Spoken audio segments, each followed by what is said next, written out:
Screen देखिए, screen show हो रही है आपको? स्क्रीन शो हो रही है मैम? अच्छा, एक मिनट रुकना बस, जस्ट अ मिनट। गुड्डा देखियो एसी ऑन है ना? तो ठीक है, okay then. So good morning everyone. So now we start with the next, I think it will be the second last class regarding the family law. So दो तीन topic छोटे छोटे हमारे रहते हैं, we will be go with that कि क्या specific है इन टॉपिक्स में. These are the not that much relevant topic, but some how they will be cover some of the questions. I just give the brief crux regarding that topic and I provide a PDF to you, then you have to read the all of the relevant provisions regarding them. First is the Uniform Civil Code. Uniform Civil Code means we live in India, which is a secular country. We make an Article 44, and Article 44 of Indian Constitution is the part of DPSP, Directive Principle of State Policy. Article 44 not have that much enforceability with himself, but it only give the object to and manifesto to the government, Indian government, then they have to be endeavor to make Article 44 executions. What the Article 44 say? It are about the Uniform Civil Code. It is the duty of a government to provide a uniformity regarding the personal law. जैसे कि अभी recently we are go with the GST, one nation one tax policy. In the same way, same scenario, we are going to in a forward with the uniform civil code, one nation one family law. What happened till now? Hindus का अलग law है, Muslims का अलग law है, Dutch Parsis का अलग है. That make a discrimination with the society. And what the law says in a rule of law, every one is equal before the eye of law. No one get the discrimination on the before law. But still we allowed some personal laws regarding the customs, regarding the marriage, regarding the adoptions, maintenance, and so many things else. But the government have endeavor to educate the people and try to promote the uniform civil code by virtue of Article 44. अब तक का ये criteria. Even the in Saira Bano judgement, Lily Thomas judgement, even independent thought of India case, Supreme Court also make an initiative with the legislature, then try to endeavor in the form of uniform civil code. Clear? आप कुछ कह रहे थे अभी? अच्छा, okay. So then it's always be government have to take the initiative in the formation of a uniform civil code. Recently Uttarakhand government, what the Uttarakhand government do? Uttarakhand government do the two tremendous things. First they allowed the live-in relationship. उन्होंने live-in relationship को allow करा, और ना केवल allow करा, this give the legal identity to the live-in relationship in a statutory manner. And they also start to enforcing the uniform civil code. Uttarakhand government ने अपने यहाँ पे यूनिफॉर्म सिविल कोड लागू करना स्टार्ट भी कर दिया है. They are going in that way. In the same scenario, Goa is also on that way. Somehow Assam try to make a uniform civil code. So it's a complete agenda of a government which they have to be achieved in the as soon as near future. Clear? क्या होगा इससे, हमें benefits क्या होंगे? What they get benefit? We get the equality regarding the law. We remove the discrimination regarding the law.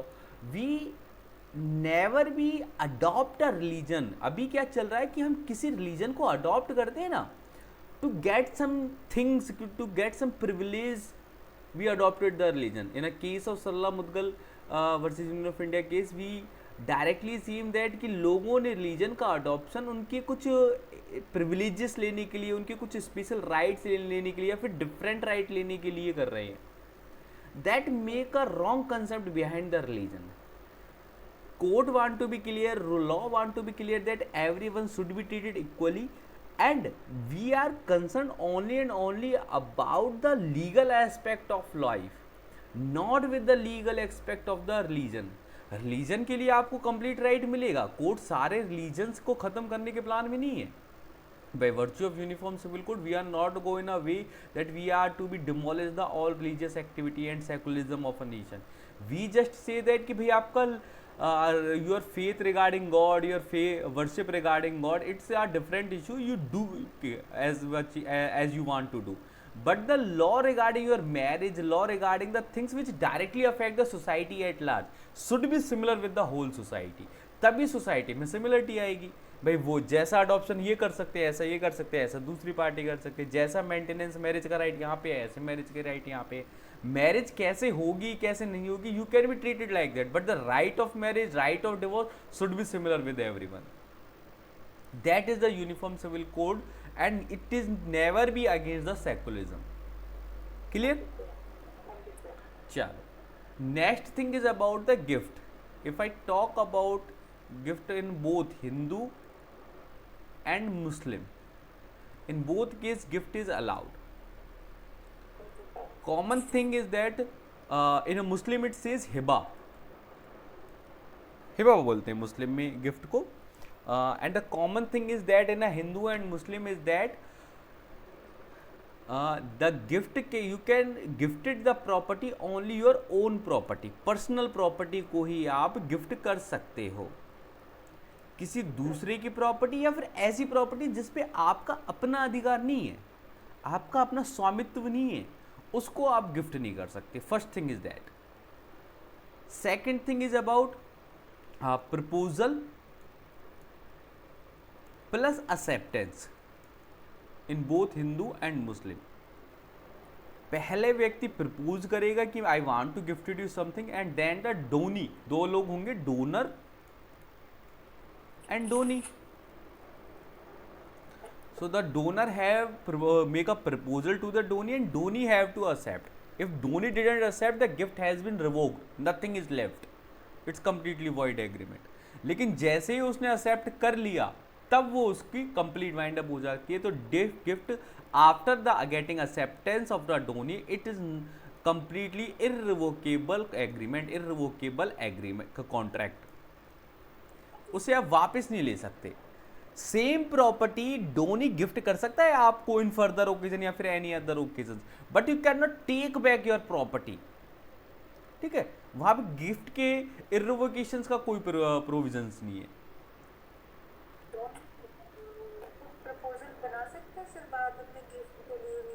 हाँ, जैसे donor ने proposal दिया, डोनी ने एक्सेप्ट कर लिया, बाद में डोनी कहता है कि चल मैं भी तुझे एक गिफ्ट दूंगा, तो डोनी उसी प्रॉपर्टी को गिफ्ट का प्रपोजल दे रहा है, फिर डोनर इसे एक्सेप्ट कर ले रहा है. इट कैन पॉसिबल, पर सेम गिफ्ट वो नहीं हो सकता कि प्रपोजल नहीं आया, उसने मना कर दी कि मैं दे ही नहीं रहा. Donor can not be denied regarding the transfer of position and ownership with the gifted property. ठीक है, एक बात ये है. हाँ हाँ हाँ, डेफिनेटली डेफिनेटली.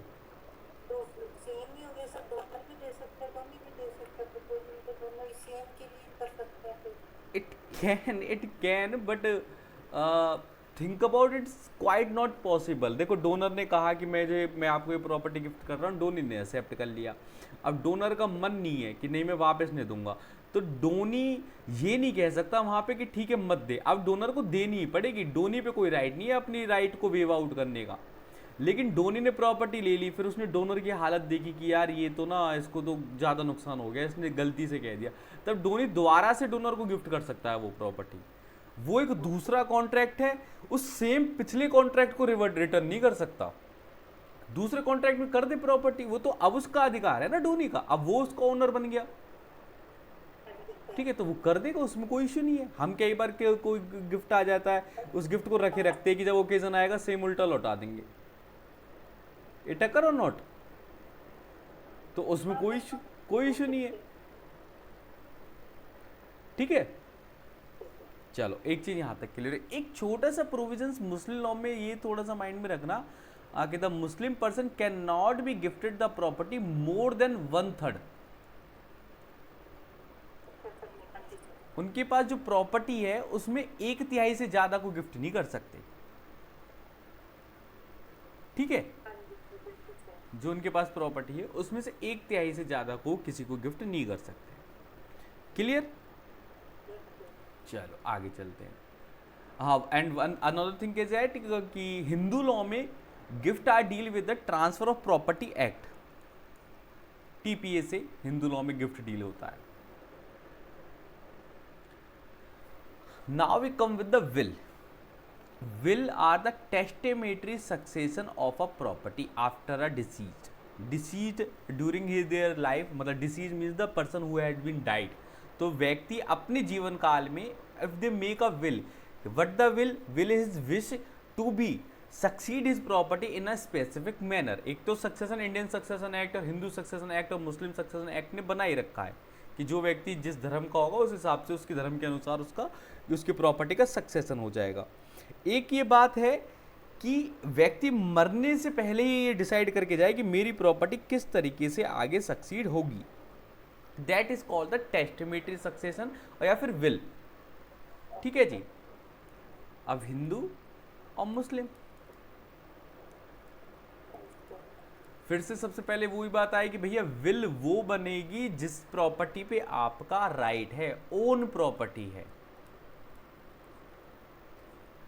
आप जिस प्रॉपर्टी के ओनर हो उसी के लिए ही विल बना सकते हो, ये नहीं कि किसी भी फर्दर प्रॉपर्टी के लिए विल बना दी। और ओन प्रॉपर्टी में भी जो आपने एक्वायर करी है, क्लियर, जो आपने अपने लाइफ टाइम में ब्रिंग करी है उसी के ही आप बना सकते हो। अगर आप जॉइंट हिंदू फैमिली में रहते हैं और आपका एक बेबी भी है और आपके पिताजी भी है, now you can not make the will of your ancestral property because the your son have the right on the property of your grandfather. Get it? अगर आपकी खुद की एक्वायर करी प्रॉपर्टी है, खुद की अर्न करी प्रॉपर्टी, उस पर तो आप विल बना सकते हो, लेकिन कोई फोर फादर से प्रॉपर्टी चली आ रही तो उसका तो रियल ओनर आपका बेटा है जो पैदा होते ही बन गया। देखो, if there is a grandfather, father और सन, अगर ये सिचुएशन है, कोई प्रॉपर्टी है, ये वाली प्रॉपर्टी है, ग्रैंडफादर इसके ओनर है और यहाँ पे सन अभी अवेलेबल है, फादर भी अवेलेबल है। अब ग्रैंडफादर की डेथ हो जाती है ड्यूरिंग द प्रेजेंस ऑफ सन, या फिर मैं कहूँ ग्रैंड सन के प्रेजेंस में ग्रैंडफादर की डेथ हो जाती है। Now the father become the owner of that property, but father can not make will on that property, क्योंकि वो तो पोते की है ही। फादर ये नहीं कह सकता कि मैं इस प्रॉपर्टी का ओनर हूं, ग्रैंडसन जरूर कह सकता है मैं इस प्रॉपर्टी का ओनर हूं। Clear that thing? That is called the joint Hindu family succession. If father during his life span earn a property, father ने कोई अलग से एक प्लॉट और खरीदा, कुछ जमीन खरीदी, अब इस वाली प्रॉपर्टी के लिए फादर विल बना सकता है। यहां पे विल अलाउ है, यहां पे विल अलाउ नहीं है, क्योंकि फादर ने वो खुद ने अर्न करी है, खुद ने बाय करी है, then he can make the will for it. Clear? Same concept Muslim law में है। मुस्लिम लॉ में एक छोटी सी चीज अलग है कि वो अपनी प्रॉपर्टी का भी 1/3 ही विल बना सकता है। ऐसे नहीं कि सारी प्रॉपर्टी के लिए विल बना देगा। मुस्लिम law is quite more strict with their the succession. अभी जब हम सक्सेशन पढ़ेंगे तो मुस्लिम लॉ के सक्सेशन को पढ़ के आपको पता चलेगा कितना ही टेक्निकली एडवांस सक्सेशन रूल उन्होंने बनाया और कितने वो फेमिनिस्ट थे। They provide the so many things for the female, even the all wife of a Muslim male, mother, grand mother and the everyone else. They provide the complete provisions कि उन्हें इतना इतना राइट मिलेगा ही मिलेगा। Clear? That is with the Hindu and Muslim. Next thing is that how will can we make either be a two way, express और implied। मैं किसी से कह गया कि भाई मेरी प्रॉपर्टी को ना ऐसे ऐसे बांट दियो, I have someone whom I allow to be after my death kindly divide my property on a that way। अब वो प्रूव कर दे कि भाई इन्होंने तो मुझे बता के गए थे कि ये प्रॉपर्टी ऐसी है। या फिर कई बार होती है ना कि पिताजी कह जाते हैं कि ये चीज़ तेरी है बेटा, इसे तू रखी हो, बाद में छोटा भाई कहने लगे कि नहीं मुझे दे, तो that will be wrong. Father ने जो कहा है वो पूरा करना पड़ेगा। ये तो एक्सप्रेस, सॉरी इम्प्लाइड।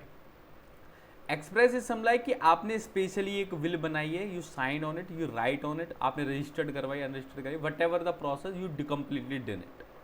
तो चाहे अच्छी तरीके से फॉर्म करें, फॉर्मेलिटी सारी पूरी करें, या फॉर्मेलिटी सारी पूरी ना करें, खाली आपने नॉर्मली बता दी, तो दोनों ही तरीके से विल एक्सेप्टेड होगी until unless it are not be disproved। अगर डिस्प्रूव होगी, आपके फैक्ट झूठे निकले तो बात एक अलग है, लेकिन अगर आपने प्रूव कर दिया कि फादर तो हमसे कह के गए थे ऐसे करने के लिए, तो वो फिर प्रॉपर्टी उस हिसाब से सक्सेशन करा जाएगा। क्लियर?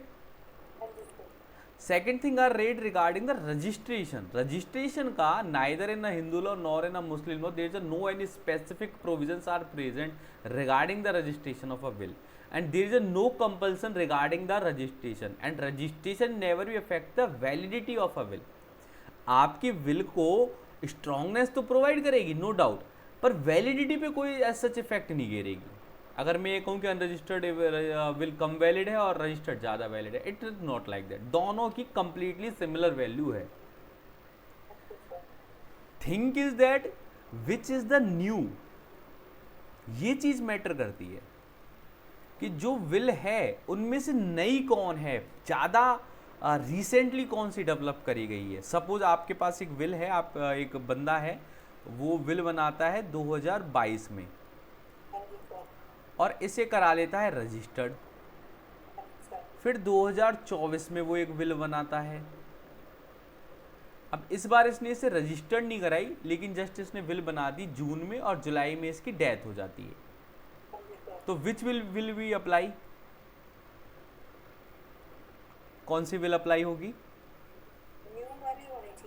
न्यू वाली होनी चाहिए, बिल्कुल। रजिस्ट्रेशन से कोई इफेक्ट नहीं पड़ेगा। अगर दूसरा बंदा जाके ये कहता है जी ये तो रजिस्टर्ड है, इसमें तो सारी फॉर्मेलिटीज पूरी हुई है, that will not be allowed, new वाली अप्लाई होगी। Clear? One thing is that. Second thing is about the ambiguity.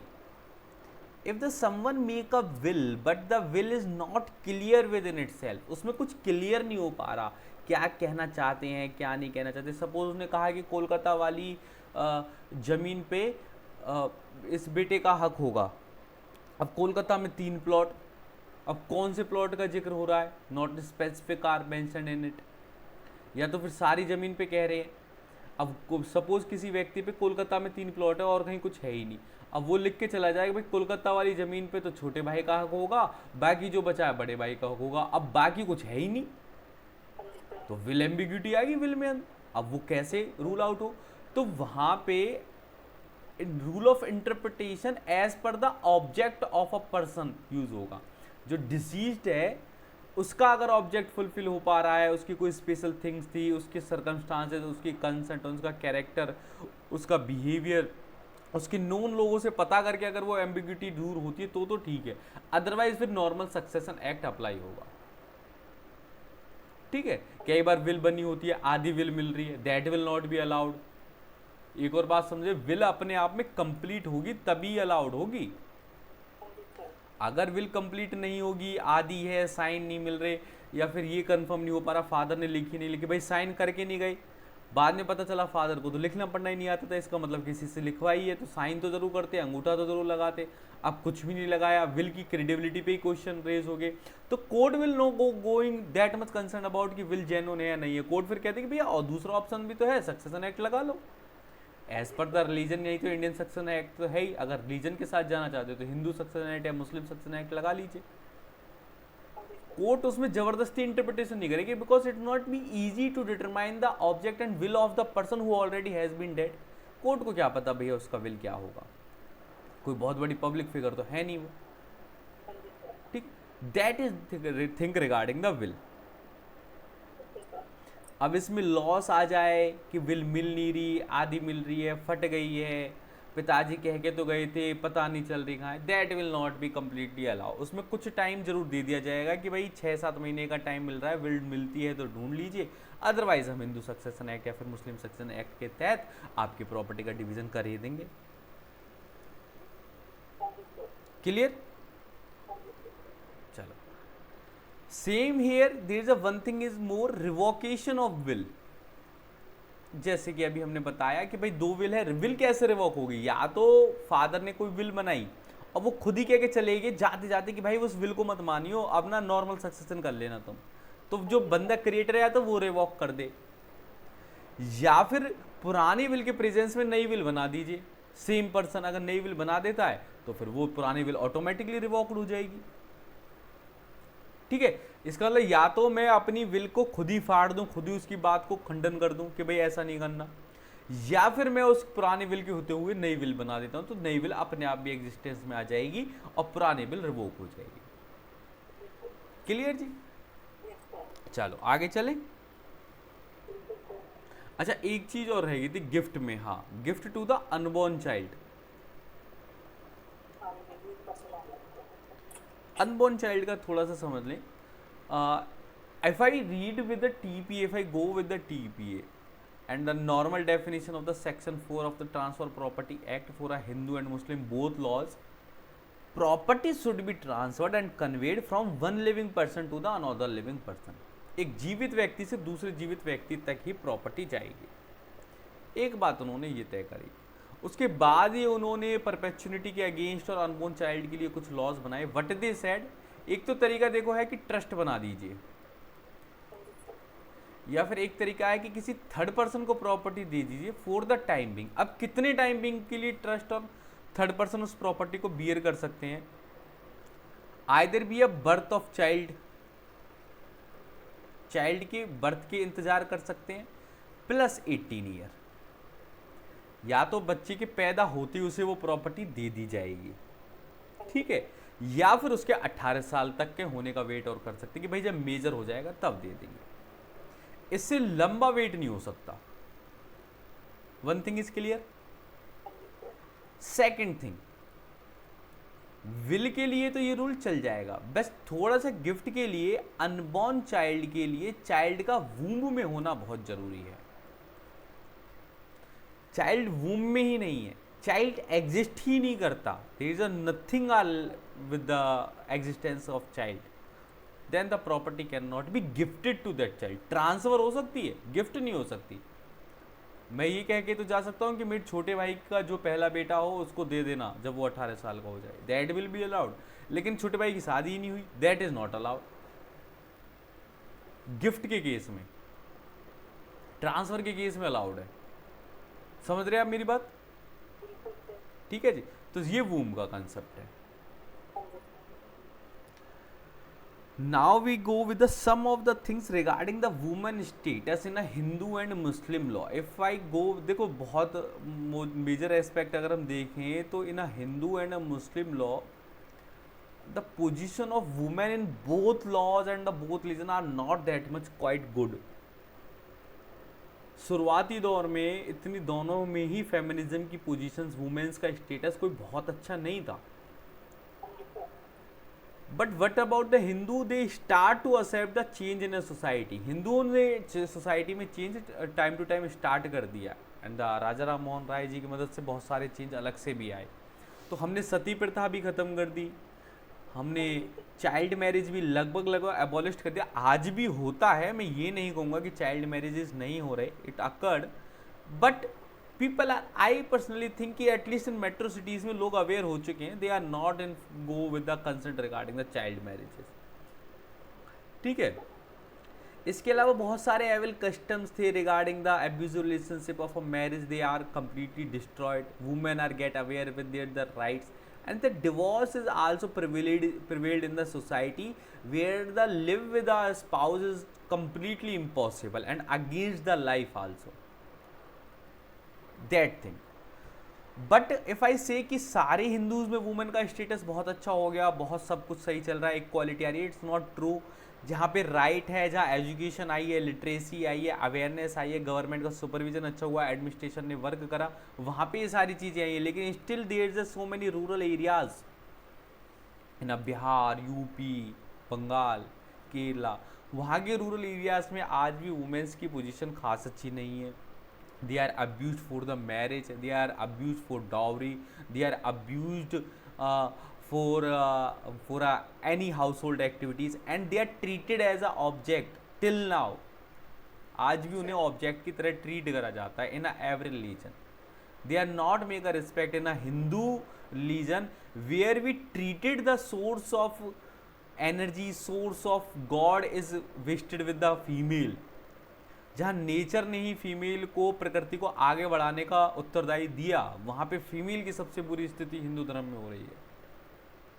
We have to be rectify it and change it as soon as possible. हाँ जी, क्या कहते हैं? ठीक है, तो ये पोजीशन लीगली तो हमने काफ़ी चीज़ें सुधारी और सुधर रही हैं, लेकिन अब ना पार्ट यहाँ पे अब गेंद हमारे पाले में आ चुकी है, सरकार के पाले नहीं। सरकार ने तो लगभग बहुत सारे लॉ बना दिए, अब लोगों को समझना होगा, उन्हें राइट्स के लिए अवेयर होना पड़ेगा।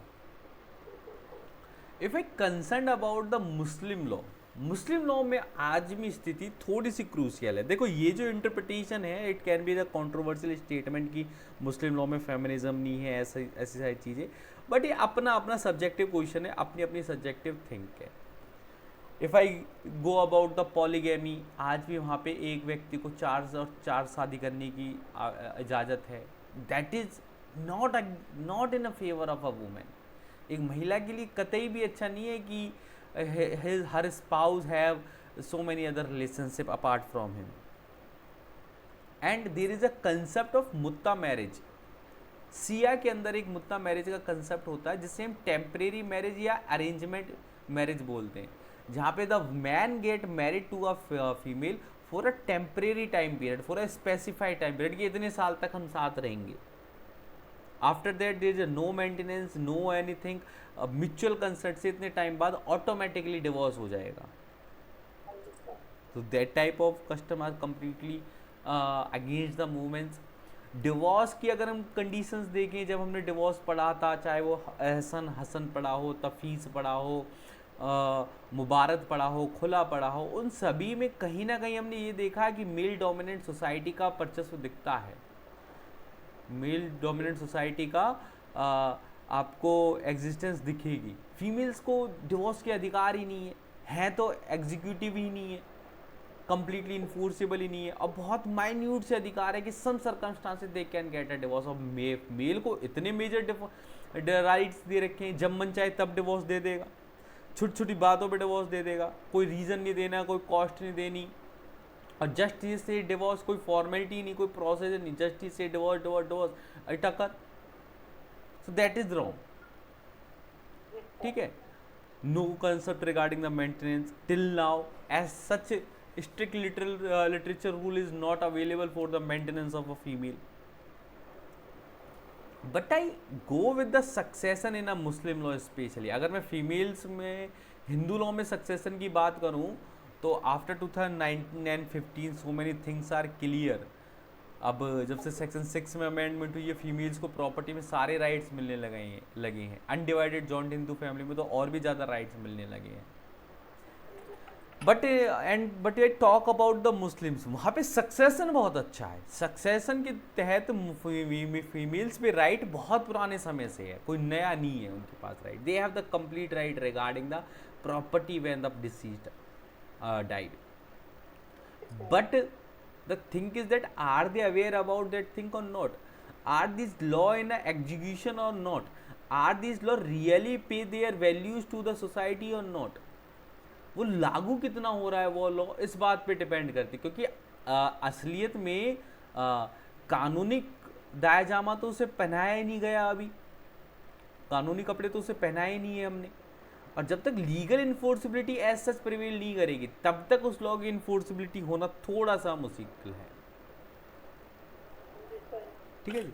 सो that thing regarding the woman status of a Hindu and Muslims.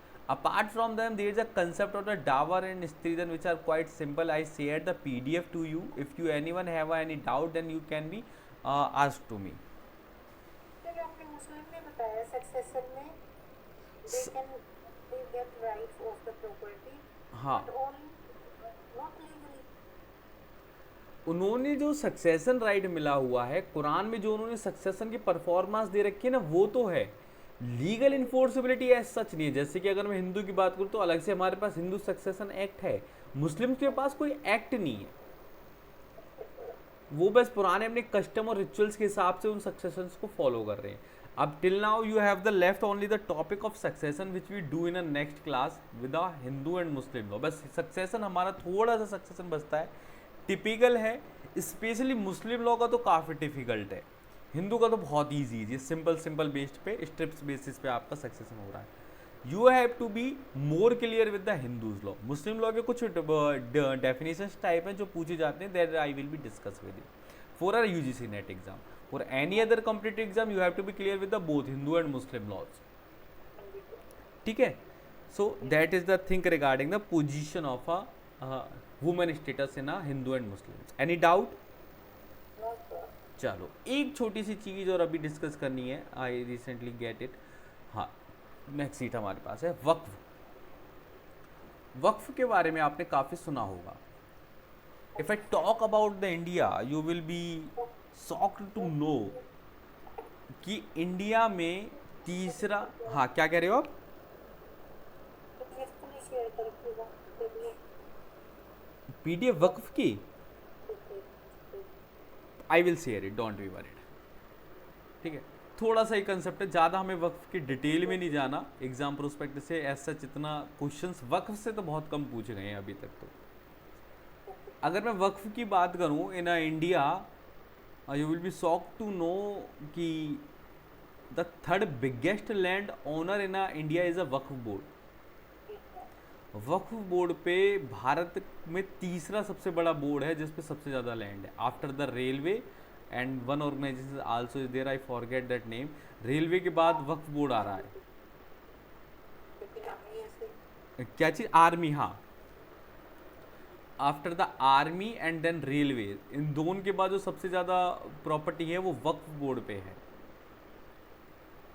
अब वक्फ बोर्ड की जो स्थापना हुई थी, they are established for the welfare of a Muslim community, Mohammedans community, regarding their the any aspect, regarding their the education, regarding their the need of the society, regarding their the kabristan and the other another things of the custom and the rituals have to be followed through them. वक्फ board के साथ जो हमने board से नियति बनाई, we are found to now that they are not able to maintain their property. Positions ये है कि बड़े बड़े Mohammedans and any other community also can donate in the वक्फ to do the think on the name of God. इनके एक provision है कि आप अपनी सैलरी का, अपने अमाउंट का 10% अल्लाह को देंगे। अब अल्लाह को कैसे दिया जाएगा, तो पैगम्बर गॉड को कैसे दिया जाएगा? You can B donate with the Waqf. Work we will do on the name of God, doing that use of that property for the social welfare। social welfare के लिए उस प्रॉपर्टी को वो यूज करेगा on the name of God। ठीक है, तो दोनों के पर्पज सॉल्व हुए, ईश्वर का भी पर्पज सॉल्व हुआ, समाज की उद्भाव का, और व्यक्ति का भी पर्पज सॉल्व हुआ, गॉड की तरफ अपनी डिवोशन शो करने का। इसलिए हमने वक्फ बोर्ड बनाए। वक्फ में अधिकारी रहने लगे, मुताविला रहने लगे। अब recently Indian government filed a bill regarding the Waqf board amendment bill.